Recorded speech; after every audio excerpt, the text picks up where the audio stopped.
할렐루야. 아멘. 우리 두 손을 가슴에 모읍시다. 두 눈을 감고 우리 함께 고백해요. 하나님의 말씀은 내 영혼의 생명입니다. 말씀의 축복이 오늘 이루어지게 하소서. 아멘. 자, 바울의 선교팀이 지난주에 데살로니가에서 있었던 일들을 우리가 말씀을 통해서 보았습니다. 큰 어려움을 당했죠. 많은 전도의 열매들도 있었지만 유대교 지도자들이 그들을 시기해서 어떻게 했습니까? 동네에 있는 이 불량배들을 불러다가 막 소동을 일으키고 또 억지로 기독교는 로마 정부의 반란을 일으키는 사람들이다라고 누명을 씌우면서 로마의 재판을 받게 하고, 이렇게 하나님을 섬기는 사람이라고는 도저히 생각할 수 없는 나쁜 행동들을 유대인들이 하는 모습을 우리가 보았습니다. 그러나 여러분, 하나님은 이들의 계략을 막으시고 이들의 계략이 실패하게 만드셨죠. 애매하게 잡혀갔던 성도들은 어떻게 되었습니까? 보석으로 다 풀려나게 되었고, 바울은 또 바울과 실라 그리고 디모데는 이제 그곳을 피할 수 있도록 하나님께서 지켜주셨습니다. 자, 이런 어려움 속에서 이제 바울의 선교팀이 데살로니가를 떠나서 이제 남서쪽으로 한 65km 정도 이제 아래에 있는 베레아라고 하는 이제 성에 도착을 했어요. 여기에서도 바울은 유대인의 회당에 들어가서 하나님의 말씀을 가르치고 예수님이 메시아이심을 전하는 그런 일을 했습니다. 그런데 여러분, 데살로니가에 있던 유대교 지도자들이 이 소문을 듣고 바울이 지금 베레아에서 복음을 전하고 있다라는 이 소문을 듣고 저 위에 데살로니가에서 있던 유대인들이 이제 쫓아와가지고 여기서도 소동을 일으키고 바울이 쫓겨나게 되는, 바울이 피신할 수밖에 없는 그런 상황을 만들었어요. 예전에 우리 바울의 1차 전도 여행에서도 보면 비시디아 안디옥에 있던 유대인들이 이고니온에서 복음을 전할 때 거기까지 쫓아와가지고 바울을 방해했던 그 일 있죠. 그 일이 여기서도 또 똑같이 일어난 것이에요. 정말 나쁜 사람들이죠. 정말 나쁜 사람들이에요. 아니, 하나님을 믿는다고 하면서 어떻게 이렇게 못된 일을 할 수 있을까? 어떻게 이렇게 못된 행동을 할 수 있을까? 베레아에서 예수님을 믿고 이제 형제가 된 신자들이 바울을 안전하게 항구로 피신시켰고, 바울은 이제 배를 타고 지금의 아테네, 그리스의 아테네로 배를 타고, 아까 지도 기억나시는지 모르겠어요. 쭉 이렇게 바닷길로 연결이 되었던 배를 타고 아테네로 이제 이동을 했다는 것이 오늘 우리가 읽은 이 성경의 내용입니다. 가만히 생각하고 보면 그냥 반복되어지는 바울의 선교 이야기 같아요. 복음을 회당에서 전했다, 그리고 유대인들이 방해했다, 그래서 도망쳤다. 그런데 오늘 말씀 속에 유독 제 눈에 들어오는 성경 구절이 한 절이 있습니다. 그것은 바로 11절. 이 11절 말씀이 눈에 확 들어오는데요. 우리 같이 함께 읽어보도록 하겠습니다. 시작. 베레아에 있는 사람들은 데살로니가에 있는 사람들보다 더 너그러워서 간절한 마음으로 말씀을 받고 이것이 그러한가 하여 날마다 성경을 상고함으로 12절. 그 중에 믿는 사람들이 많고 또 헬라의 귀부인과 남자가 적지 아니하나. 아멘. 자, 베레아에 있는 사람들은 데살로니가에 있는 사람들보다 어땠대요? 너그러웠대요. 뿐만 아니라 그래서 이 사람들은 하나님의 말씀을 간절한 마음으로 받았고, 그게 정말 그런가? 바울이 전한 이 말이 정말 맞는가 하여서 이제 성경을 날마다 연구하고 생각하고 묵상했다고 성경은 이야기하고 있습니다. 여기서 베레아에 있는 사람들이라고 하면 이 표현 때문에 이 사람들이 이방인일 것이라고 우리가 생각하기 쉬운데요, 사실은 이방인이 아니라 여기서 베레아에 있는 사람들은 유대인을 가리키는 거예요. 베레아의 회당 안에 있었던 사람들, 유대인들을 의미하는 것이에요. 데살로니가의 사람들은 데살로니가에서 바울을 방해했던 데살로니가의 유대인들. 그리고 베레아의 사람들은 베레아에서 사는 유대인들을 의미하는 것입니다. 그런데 이 유대인들이, 이방인이 아니라 이 유대인들이 데살로니가에 있었던 그 난리를 피웠던 외골수적이고 독선적이었던, 그리고 폭력적이었던 이 유대인들 있잖아요. 이 사람들과 달랐다는 거예요. 이 사람들과 달랐다는 거예요. 우리가 유대인 하면 이 사도행전에서 폭력적이고 독선적이고 무조건 이제 형식적으로만 하나님을 믿고 정말 그 마음 깊은 곳에는 하나님을 향한 신앙이 없는 사람들이라고 우리가 착각하기 쉬운데요, 본래 바리새인들이 다 그런 사람들이 아니에요. 다만 이제 바리새인들이나 유대인 지도자들이 대부분이 예수님을 반대했고 이제 자신들의 그 기득권을 유지하기 위해서 그런 행동들을 했을 뿐인 것이죠. 소수의 어쨌든 초대 교회는 유대인이 핵심이 되는 이제 유대인들이 항상 핵심이 되는 그런 교회였어요. 물론 인원은 이방인들이 훨씬 많았지만요. 자, 이 사람들은 오히려 진짜로 하나님을 사랑하고, 이 사람들은 오히려 진짜로 하나님을 믿고 섬기는 사람들이었던 것입니다. 저는 이 구절 안에서 살아있는 신앙을 봅니다. 살아있는 신앙을 봐요. 진짜 신앙인의 모습은 바로 이런 것이라고 생각이 되어지는데요, 오늘 우리 함께 말씀을 묵상하면서 우리도 살아있는 신앙인, 살아있는 기독교 신앙인이 되시기를 주님의 이름으로 축원합니다. 그럼 베레아에 있는 사람들의 특징 첫 번째는 무엇이냐면 너그러운 성품이었어요. 너그러운 성품.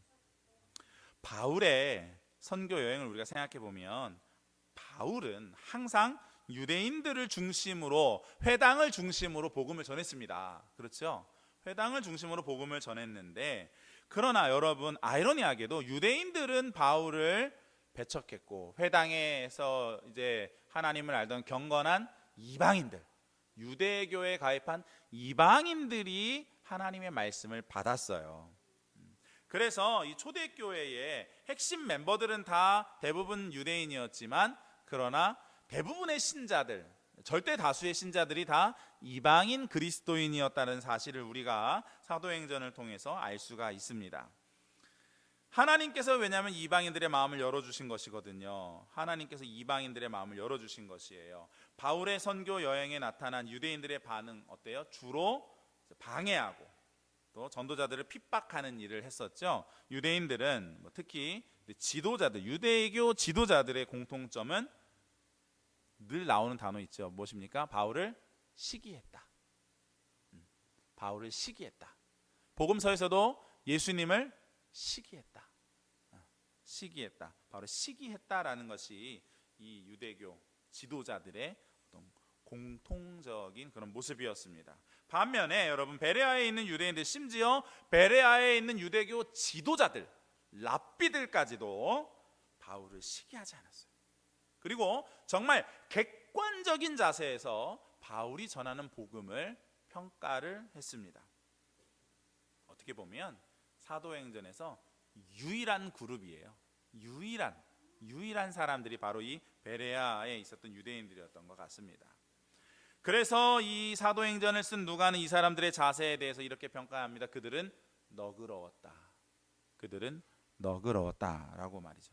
여러분, 이 너그러움은 하나님을 믿는 백성들에게 있어서 아주 중요한 가치예요. 이 너그러움은 하나님을 믿는 백성들에게 있어서 아주 중요한 가치입니다. 이 사랑하는 성도님 여러분, 그래서 우리가 이 너그러운 마음을 가지시기를 주님의 이름으로 축원합니다. 너그러운 마음을 가지시기를 주님의 이름으로 축원합니다. 왜냐하면 우리 모두는 다 하나님으로부터 그분의 너그러운 은혜를 입은 사람들이기 때문에 그렇습니다.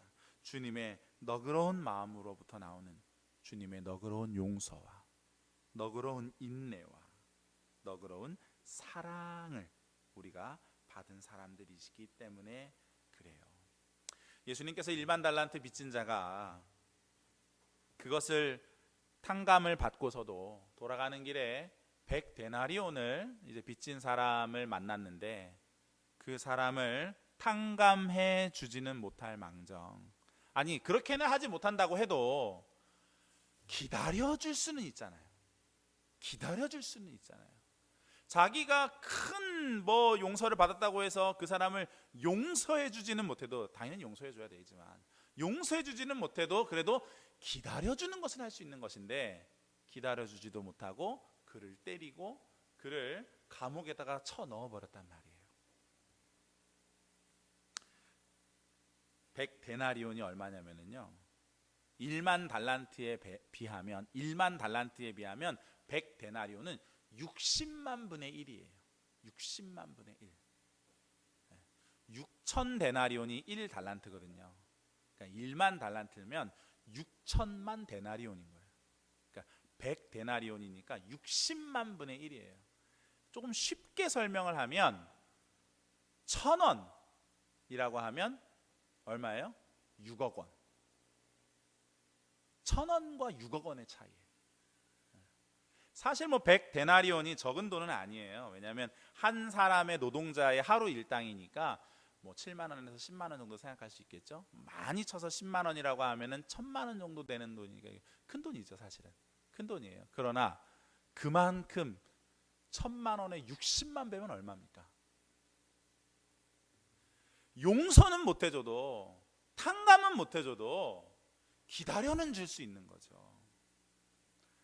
이게 작은 돈이 아니기 때문에 뭐 용서해주고 탕감은 못할 수는 있어요. 예수님의 의도는 비록 작은 잘못이 아니라고 해도, 당신이 하나님으로부터 용서받은 것이 어마어마하게 크니까 저 사람이 나에게 한 잘못을 용서해주면 더 좋고, 그렇지 못해도 기다려줄 수는 있어야 된다라는 거예요. 비록 그 사람이 한 일이 작은 잘못이 아니라고 할지라도, 말이죠. 왜요? 하나님께서 저와 여러분을 너그럽게 용서하시고 지금도 기다리고 계시니까요. 요즘은 어떤지 모르겠습니다. 그 대학에 가면 CCC라고 하는 그 선교단체, 한국대학생 선교회라는 선교단체가 있는데요. 제가 학교 다닐 때에는 이 CCC가 열심히 활동하는 이제 그 대학은 반드시 항상 종교 분쟁이 있었어요. 종교 분과에서 항상 분쟁이 있어요. 왜? 이 대학교에서 고사 많이 지내잖아요. 학생들이 학생회에서, 총학생회에서 고사를 많이 지내는데 CCC 학생들은 조용히 나타나 가지고요, 고사상을 확 엎어버리고 도망가 버리거든요. 그러니까 나중에 잡고 보면 항상 CCC. 왜냐하면 이 사람들은 우상 숭배가 이 대학 안에서 일어나는 것을 참지를 못하는 거예요. 그래가지고 항상 엎어버리는 이런 좀 과격한 행동들을 하고 그랬는데, 이 사람들의 이 CCC가 얼마나 신앙훈련을 열심히 하냐면요, 이 CCC는 그 1년에 한 번인가 두 번인가 한 번인가 2주 정도 금식 수련회를 해요. 매년 겨울에서 했던 것 같아요. 12월 달에 그때 항상 했던 것 같은데, 금식 수련회를 12일을 하는 거예요. 대단하죠.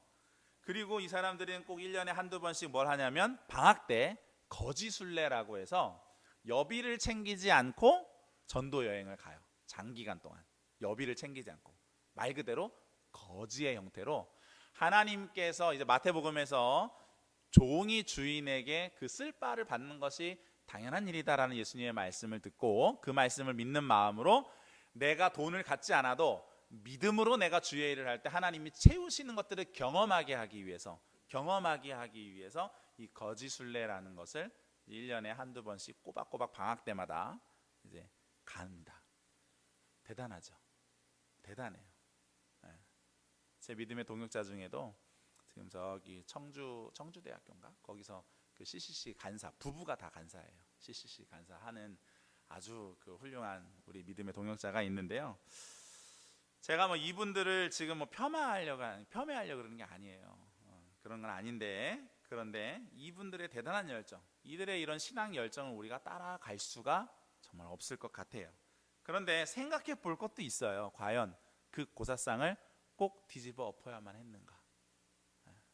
저도 대학 때 우리 숭실대학교 기독학생회에서 이제 임원으로 이제 봉사하면서 이제 우리 기독학생회에서 항상 고민하는 게 그거예요. 과연 고사를 어떻게 받아들일 것인가, 대처할 것인가에 대한 문제 그랬었는데, 정말 이걸 꼭 정말 엎어야만 했을까에 대해서는 조금 우리가 고민을 해볼 필요가 있습니다.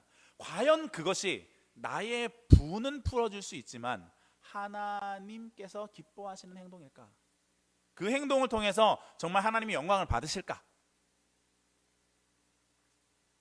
이분들의 열정을 폄훼하려고 그러는 것이 아니라, 이런 극단적인 신앙의 형태가 몇 년 전에 있었던 절에다가 이제 기독교인이 불을 지르고 불상을 우상이라고 이제 훼손시키고, 엊그저께 보니까 뭐 기독교인만 절에다 불 지르는 건 아니더라고요. 어떤 스님이 저기 어디에 내장사에다가, 그 전라도에 있는 내장사에 불만이 있어가지고 대웅전에다가 불을 질렀더라고요.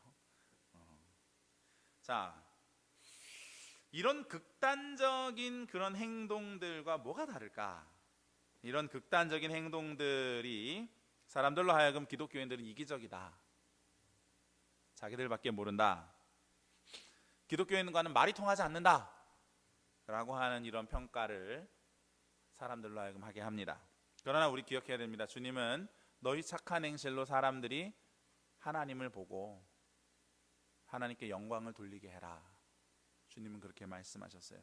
제가 종종 드리는 말씀입니다만, 여러분, 만일 여러분이 자신의 신앙 고백에 의해서 여러분이 직장이나 사회에서 회식 자리에서 술을 드시지 않는다고 한다면, 마찬가지로 그 신앙 고백에 의해서 여러분의 너그러운 모습, 여러분의 성실한 모습, 여러분이 솔선수범하는 모습을 통해서 동료들에게 그 모습을 보여주어야 합니다. 그래야 여러분이 신앙 고백으로 술을 마시지 않는 것이 참된 신앙 고백이 되는 것입니다. 가끔 믿지 않는 가족들과 제사 문제로 인해서 고민하시는 분들이 있으신데요, 믿지 않는 사람들이 제사 지내는 것을 여러분 너그럽게 존중해 주셔야 됩니다. 음식을 준비하는 것도 열심히 참여하십시오. 그거 굉장히 힘든 일이에요. 도와주셔야 돼요. 제사 모임에 더 열심히 나가세요. 안 믿는 사람들보다, 안 믿는 가족들이 뭐 이런 데서 못 가고 저래서 못 가고 그래도 여러분 더 열심히 가세요. 다만 그 자리에서 제사상에 절하는 것만큼은 타협하지 마십시오. 어떤 핍박이 와도 당당하게 서서 가족들을 위해서 하나님께 기도하세요. 우리 가문에서, 우리 가족에서, 우리 가문에서 우상 숭배가 빨리 끊어지게 해 주십시오라고. 그렇게 여러분의 착한 행실을 통해서 믿지 않는 가족들이 여러분에게 마음을 열고 하나님께 영광을 돌리게 하는 것, 이게 진짜 그리스도인의 너그러운 살아있는 신앙입니다. 우리는 우리 스스로 반성해야 돼요. 그동안 우리 기독교는 너무 외골수적인 모습이었어요. 그나마 지금까지 우리 외골수적인 기독교가 버틸 수 있었던 것은 그래도 우리의 외골수적인 신앙을 뒷받침해주는 섬김과 봉사가 있었기 때문입니다. 그래서 그래도 교회 다니는 사람이라면 믿을만하지 라고 하는 이런 공감대가 사회적으로 어느 정도 있었거든요. 그러나 지금은 어떻습니까? 지금은 섬김도 나눔도 많이 약해졌어요. 지금은 그래 교회 다니는 사람 믿을만하지, 아니요, 우리가 부끄러워서 함부로 교회 다닌다고 밝히지도 못하면서 살아가고 있지 않습니까? 섬김과 나눔도 회복해야 돼요.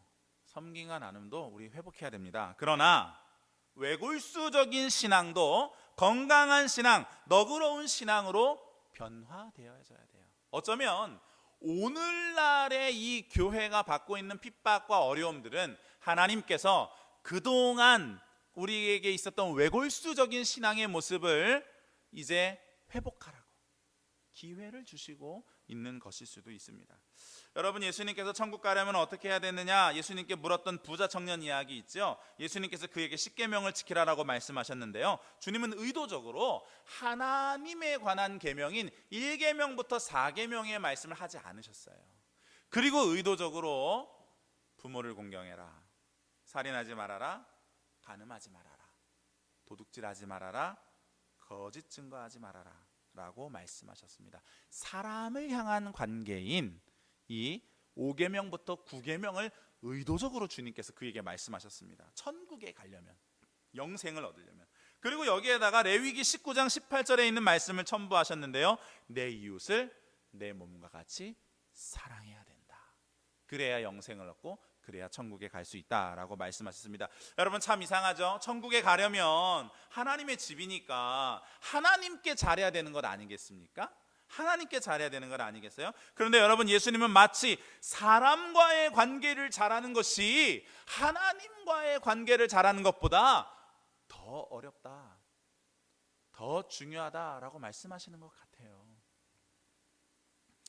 제가 박사과정을 하면서 히브리어로 성경을 쭉 읽어 나가면서 정말 충격받았던 부분이 뭐냐면, 출애굽기 19장에서 하나님의 신현이 엄청나게 멋있게 나타나요.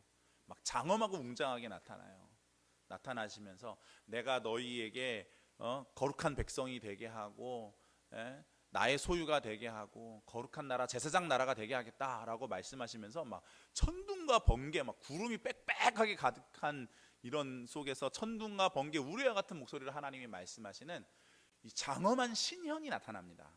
그런데요, 그리고 나서 그러면 하나님이 어떤 분이신지 이제 말씀을 하셔야 되잖아요.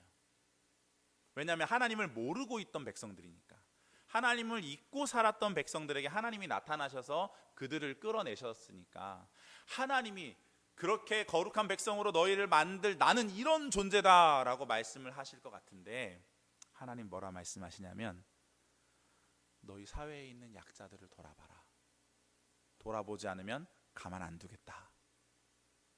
가장 중요한 순간에 하나님은 자신의 존엄함을 나타내시는 것이 아니라 사람과 사람과의 관계를, 하나님의 백성들이 어떻게 살아야 되는지 그걸 말씀하신단 말이에요. 너무 저 충격을 받았어요. 제가 지금 레위기를 연구하고 있잖아요. 레위기도 제사에 관한 이야기만 있는 줄 알았는데, 연구를 하면 할수록 하나님은 거룩함이란 예배를 통해서 완성되는 것이 아니라 삶을 통해서 완성되는 것이다라고 말씀을 하세요. 오늘 예수님께서도, 방금 말씀드린 이 예수님께, 부자 청년에게 예수님께서 하신 말씀도, 어떻게 하면 영생을 얻을 수 있습니까? 라고 물어볼 때 예수님은 1계명부터 4계명을 말씀하시지 않으시고 의도적으로 5계명에서부터 9계명을 말씀하시면서 사람과의 관계를 잘해야 된다라고 말씀을 하셨죠. 그 이유는 무엇이냐? 사람과의 관계보다 하나님과의 관계가 훨씬 쉽기 때문에 그렇습니다. 사람과의 관계보다 하나님과의 관계가 훨씬 쉽기 때문에 그래요. 아닌데요, 하나님과의 관계 너무 어려운데요, 이렇게 말씀하시는 분이 있을 수 있지만, 잘 생각해 보세요.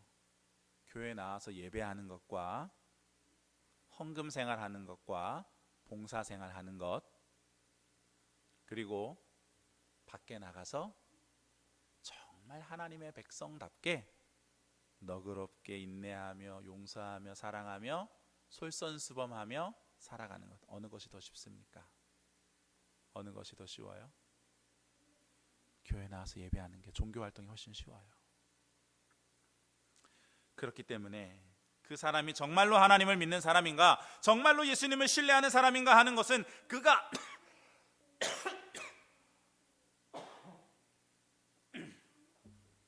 죄송합니다.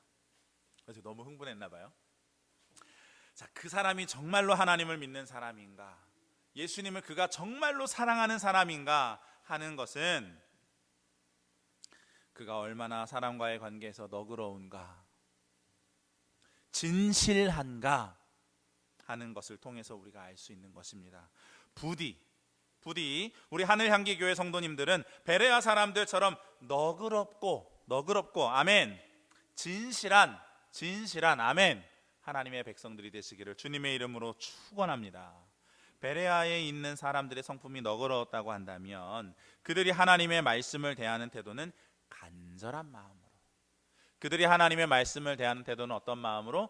간절한 마음으로 정말 그러한가 하여서 날마다 묵상하는 자세였습니다. 이 사람들은 말씀을 언제나 진지하게 대했어요. 하나님의 말씀에 대한 간절함이 있었던 것입니다. 그래서 바울이 전하는 성경 해석과 예수님이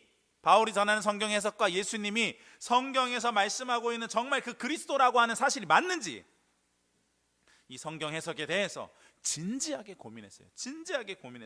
그리고 여기서 중요한 것이 있는데 이 말씀이 그러한가 하여 날마다 성경을 상고했다라고 하는 것입니다.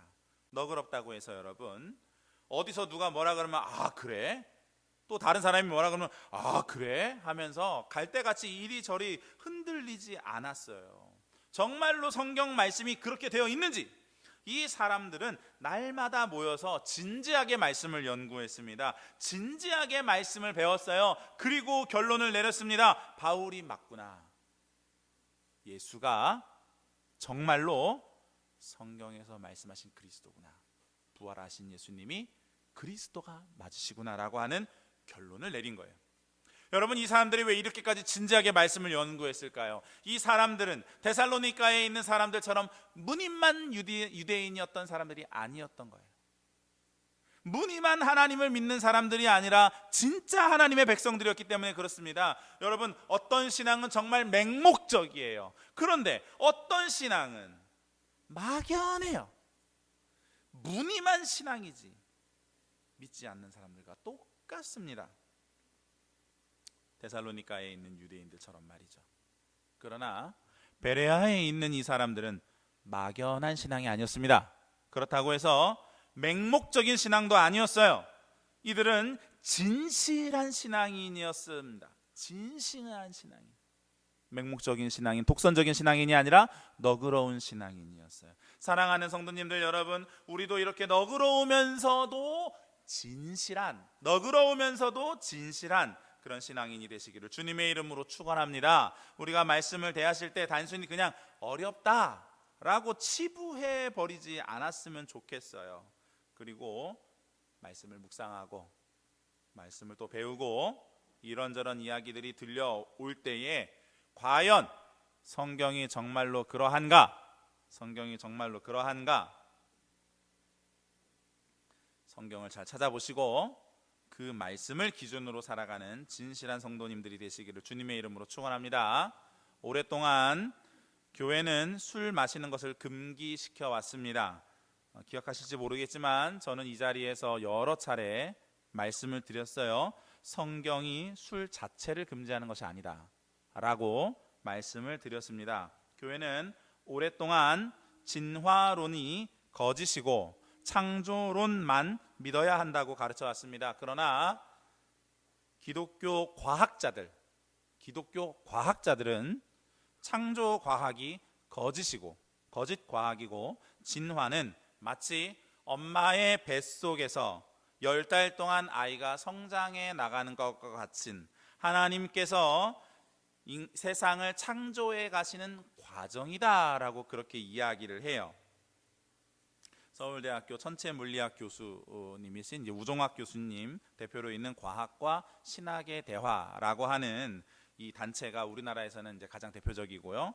또 해외에서는 바이올로고스라고 하는 유명한 단체에 세계적인 과학자와 세계적인 신학자들이 이제 속한 그런 단체가 있습니다.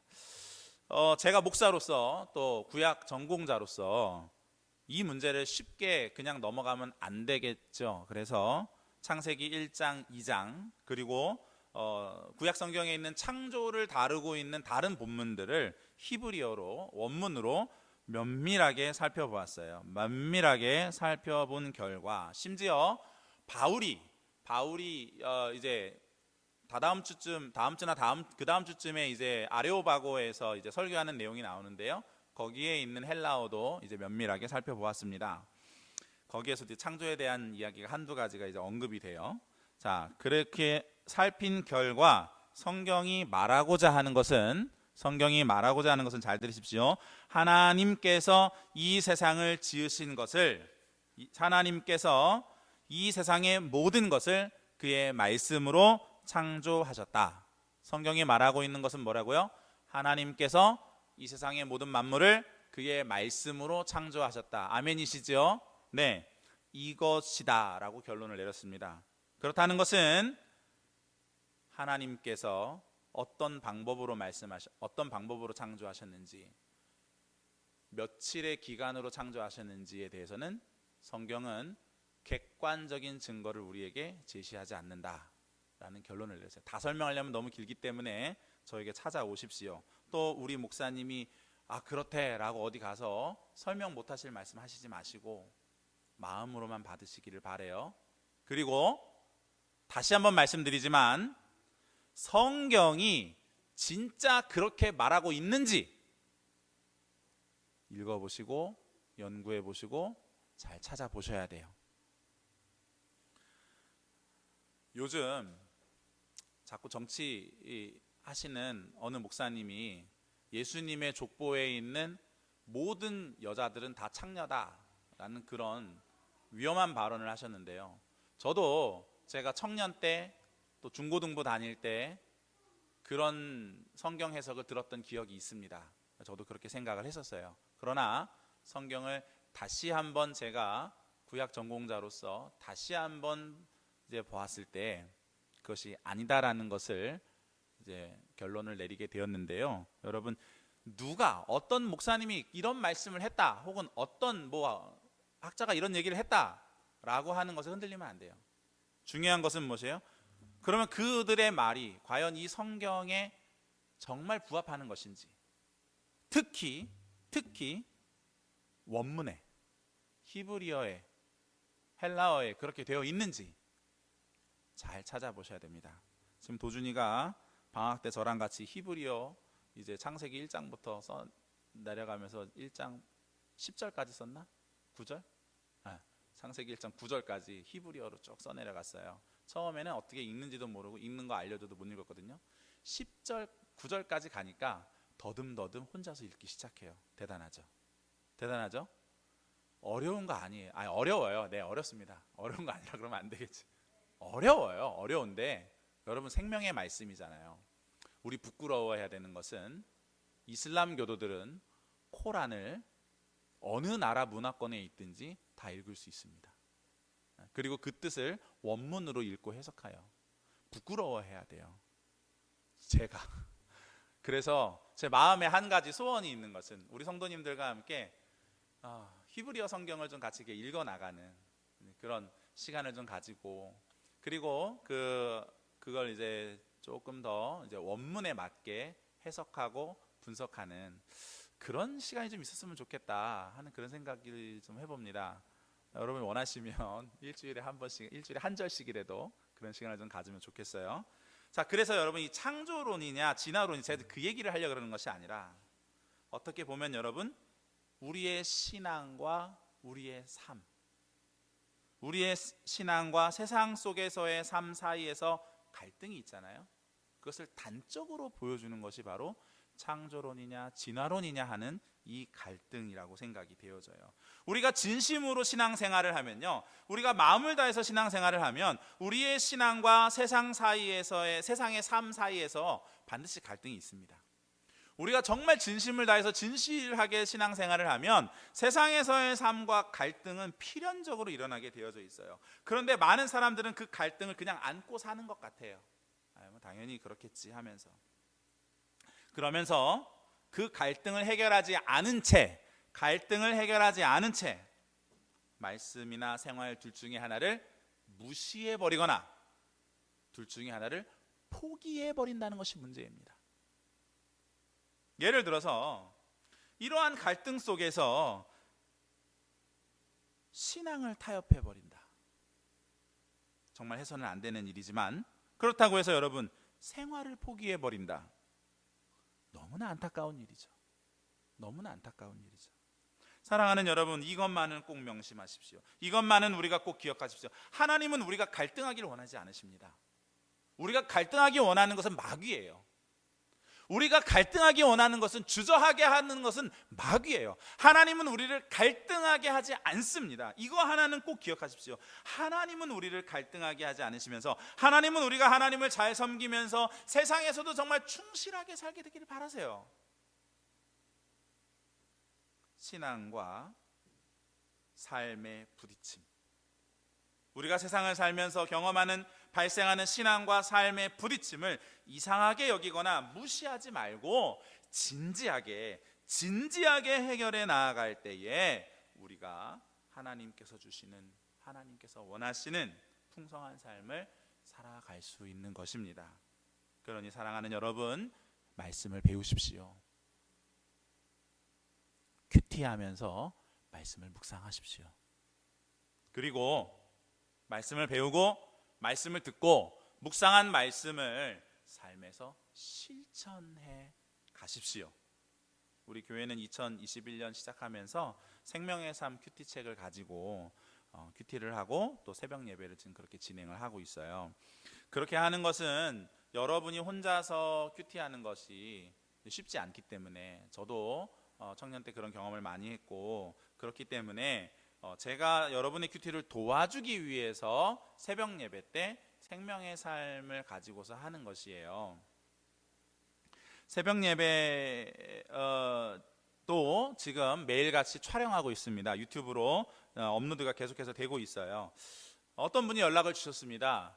목사님, 새벽 예배에 못 나가는데 유튜브로 올려주셔서 정말 감사합니다.